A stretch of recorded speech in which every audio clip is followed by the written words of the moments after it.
Rolling Stone has just come out with their list of the 200 greatest rap albums of all time, and it's very problematic, bro. I'm not going to sugarcoat it. There's a lot of issues with this list, and let's get right into the biggest controversies. I think Invasion of Privacy is the one that everybody's talking about. Somehow, it places at number 16, and apparently it's better than Illmatic, according to these 16 writers. Hold on, okay? Because this is the album. These are the I'm at lost words. I'm sorry. These are the albums that like finished like that are inferior, bro, apparently to Invasion of Privacy. I don't even understand how the fuck you put Mad Villainy there. Yeezus is apparently not as great as an album as Invasion of Privacy. DS2, The Drought 3, It's Dark and Hell is Hot, Riding Dirty, Illmatic, The Marshall Mathers LP, Reasonable Doubt, Aquemini, The Infamous, All Eyes on Me, And you know what's interesting is that I could compile a list of 200 rap albums better than Invasion of Privacy alone. Not only that, but like in their description of this list, they said these are the albums that have defined hip-hop. But I'm sorry, bro. I don't hear I Like You by Cardi B and think, oh yeah, this is hip hop. No, okay, you know what I mean. This is where This is where I'm going to play devil's advocate, though. Okay, I don't want to slam that album in particular because if you look at it, the impact of the album was incredible. It's the only rap album. It's the even only in terms of impact, I could list so many other rap albums. Look, if you want to give it to the numbers, yes, every song was platinum on the album. I don't care. Musically, you're going to tell me because Invasion of Privacy, apparently, according to Rolling Stone, is better than any album from Nas, from Eminem, from Lil Wayne, from MF Doom, from Nicki Minaj, and legends within the game. The take is horrible. I don't want to say that there's no value to this album. Bro, that's what I'm trying to say. It's blasphemous. It is blasphemous, and I think that they've definitely got that wrong. I don't think that's good at all, and I think that even if you look at something like Chief Keef's Finally Rich, go. Okay, listen, I understand the whole thing with Chief Keef's Finally Rich. It birthed a whole era. You know, I mean, like, listen, it really did redefine hip hop, but as an album, as a listen.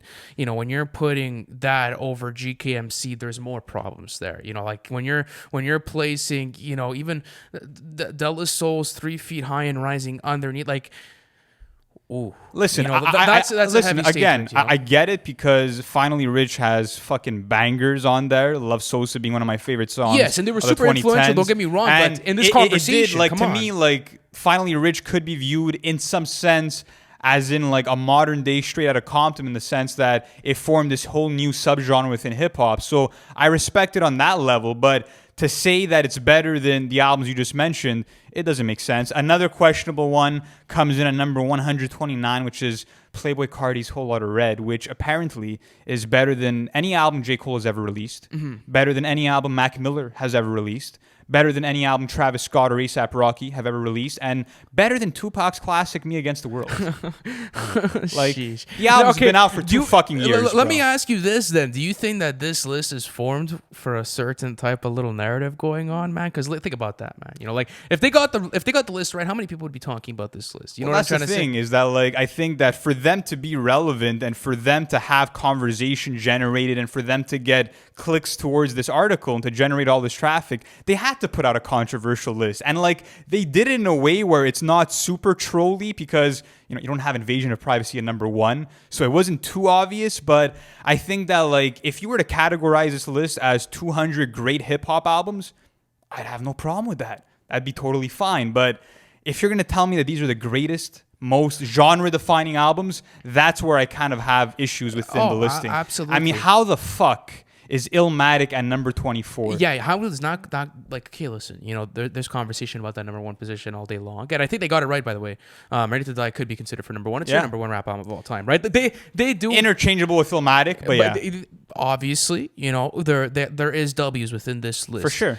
I just think that, not even considering Illmatic in your top 10, let alone the best of all time, is a fucking crime. I really genuinely don't think you could do that and get away with it, to be honest with you. I mean, it's literally, Nas, being a documentarian in the streets of Queensbridge and just looking at what that did for lyricism and how he got everybody to elevate their pen game, and everything about the album is phenomenal because no matter how dark and bleak it is, you still have songs like Life's a Bitch that has a bounce to it and that gets you on your feet. Like, everything was executed perfectly. Yeah, everything you want in a hip hop record. Rolling Stone has like historically disrespected Nas. I mean, he's never even been on the cover of the magazine. So you kind of start to see there's biases within the list and the formation of it. So that's something to look forward to as well. Apart from that, I have a question for you though. Yeah. I want to ask you something, right? Like, let's say you're one of those, Rolling Stone writers, because there were 16 writers as a whole that, made the decisions on the list. Listen, I don't know, whatever. Listen, it's not even one dude. That's the yeah, craziest part. 16 people saw this list and said, yeah, this is the one. Listen, they obviously had conflicting views and everything going into it, but regardless, okay, listen, they have a very heavy job. You're publicly stating that these are the top 200, hip hop albums of all time, from one of the biggest music publications in the world. So you definitely have a very scary job to do. What do you take into consideration when making this list? And what do you think they took into consideration making this list based on the couple of picks that you've seen? I mean, definitely impact, influence, I think, in terms of mainstream success as well. I mean, looking at a placement like Take Care being at number 11, yes, it's one of the biggest rap albums of all time.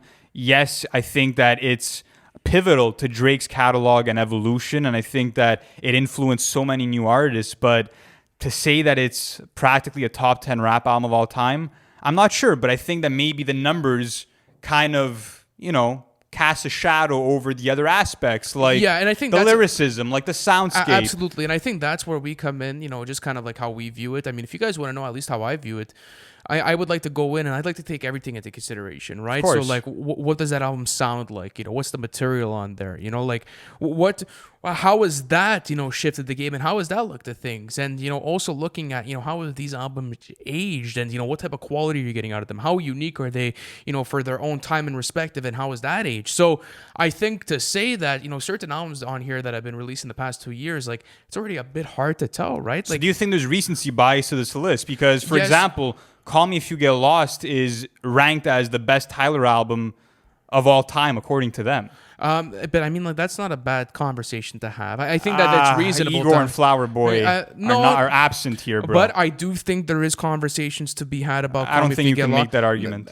Listen, I think there's definitely arguments to it. I just don't think that it is better, in my opinion. If I had to have the argument, I'm going on there. But my whole thing is, like, I think they took influence a bit too heavy into consideration here. Like, not that that's a bad thing. I just think that, like, when that's all you're looking at, and not, like, let's say sonically, like, what happened on there, like, it's hard to, like, really, like, read this list. And not only that, but the descriptions are super shady. Like, you're looking at the explanations and they're like, this feels more like a headline or maybe a thesis to the start of one of their news articles, rather than, this is a real, like, journalistic piece. So, what do you, like, how would you approach this list? Let's say, like, what are your criteria? Because ours could be completely different than Rolling Stone's, and that's why it came out different. Well, I mean, there's so many things to, take into consideration. Obviously, if you have albums like AT Aliens and you have albums like The Chronic that are so original and that are landmark albums that ended up shifting the future sound of the genre, then that to me is super important. Mm-hmm. Obviously, Absolutely. lyricism is important. Cohesiveness to a track list. We're looking at bodies of work here.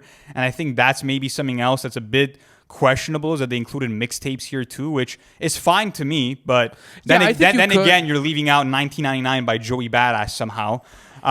So I think that's okay. But yeah, just everything has to be considered. Like I said, cohesiveness, how the album has aged over time. Everything has to be considered. But I mean, when I'm looking at this list, it doesn't seem like these people really study the genre well enough to be able to compile this. But there are a lot of good choices. You know what I mean? To Pimp a Butterfly coming in at number 5, I love to see it. My Beautiful Dark Twisted Fantasy at number 6. Another one that is debatable, but is deserved. But something like Yeezus coming in at number 17, I'm sorry, but, like, personally, I can't see Yeezus ranking above The College Dropout, Late Registration, or Graduation. I feel like they put that there to ruffle some feathers because it's Kanye's most polarizing album.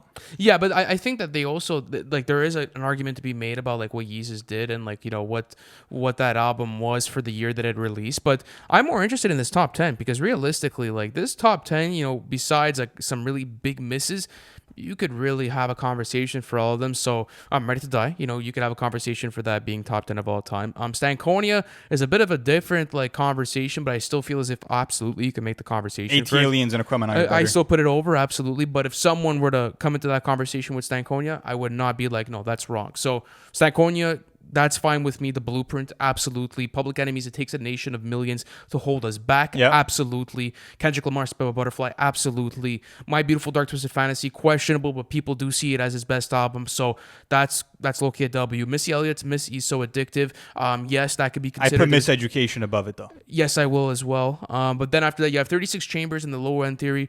Those are all W's. And then after that, the list ends off with the Miseducation of Lauryn Hill. So you look at the top 10. It's not bad. It's actually well crafted. Like there's W's in there. I just think that certain albums should have also been included into that top 10. Yeah, and I think they had a lot of good low-key picks too. For example, Blank Face coming in at number 164. Love to see that. Sabbath's Care For Me at number 184. That's another big W. Another one was Vince Staples' Summertime '06. Came in at number 84. A bit high, but love to see Vince Staples get some love. And I feel like that's maybe an area too where they lacked a bit, is in like terms of covering the underground. They did get Fly God by West Side Gun, which was impressive to see. But it's like, if you're tapped in with Griselda, then where's the love for Tana Talk 3? You know, where's the love for but I think From King to a God? But that's where it gets a bit hazy though, because you also can include everyone on the list and kind of like really just jam them in there. So it kind of gets hard. You know what I'm trying to say? Like you can't, like how many Griselda projects are you gonna include in there? You know, and then having to go like, okay, like let me go into Kendrick's discography and try to include everything from there. Let me go into, you know, Tribe Called Quest's discography and try to include everything from there. But, like but it's even hard, at that, you know? bro, like how do you have If You're Reading This Is Too Late on this list, but you don't have Drake's best album and Nothing Was the Same? That was probably the biggest shocker for me out of the Drake catalog. And that's a case for a lot of these artists, that their best albums are not even on here. Also, something I wanted to point out, it's kind of something I did on my own. I jotted down artists that were not included at all. Lupe Fiasco, not a single one of his albums on not here. Not even Tetsu. That's really not bad. even Food and Liquor. The Game is not on here. Joey Badass is not on here. Oh, hold on, wait a second. For each of these artists, let's say an album that could be considered. Sure. The documentary for Absolutely. The Game. Joey Badass, 1999. Absolutely. Dave is not on here for Psychodrama, which I think he should have been. Sky Zoo is not on here, and he should have been with so many of his projects. Isaiah Rashad, same thing. Redman, Pharaoh Monch, Goody Mob. Redman didn't make this list. Crazy, Sheesh, bro. That's tough for a hip hop list. But listen, guys, let us know how you feel about this conversation in the comment section. Let us know where Lou and I fucked up, and let us know where we got it right. And let me know what's your top 10. What do you got as far as the top 10 goes? And if you guys are too lazy to give the top 10, give me the top 3. I'll settle for that. But thank you guys so much for coming into this episode. Much love to everyone that supports us, and just as a whole, thank you from the whole team for watching this video. We really appreciate you, and we'll catch you in the next conversation.